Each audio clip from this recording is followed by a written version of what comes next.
नाम पे कुछ खाने के लिए दे दो। तो ये मांगने वाले भी ना कोई टाइम नहीं देखते, कभी भी मुंह उठाकर आ जाते हैं। जाकर देखती हूँ।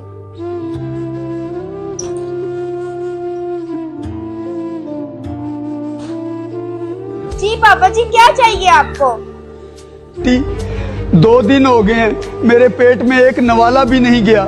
अल्लाह के नाम पर मुझे कुछ खाने के लिए दे दो।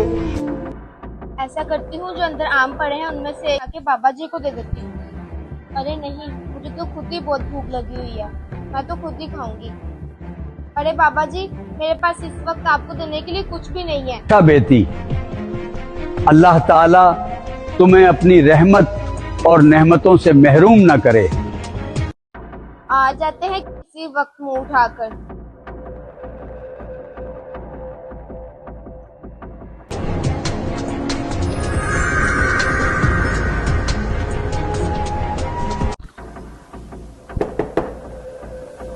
अरे ये बाबे को भी आराम नहीं आ रहा, लगता है कुछ सुनकर ही जाएगा। अरे बाबा। अस्सलामुअलैकुम।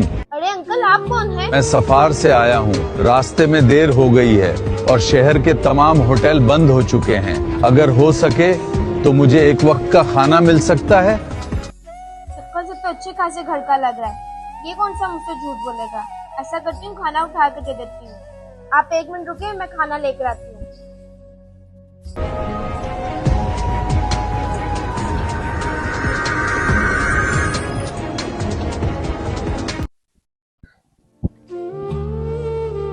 ऐसा करती हूँ, एक आम उठा के दे देती हूँ।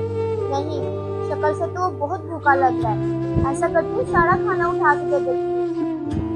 मैं अपने लिए बाद में बना लूंगी। ये ले आपका खाना। अरे बाबा, आप फिर आ गए?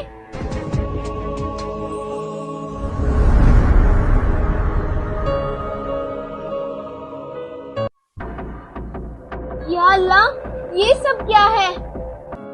जब मैं भूखा फकीर बनकर तुम्हारे पास आया था, घर में सब कुछ था, मगर तुमने कहा था कि घर में कुछ भी नहीं है। और जब मैं इज्जतदार मुसाफिर बनकर आया तो तुम्हारा दिल फौरन खुल गया।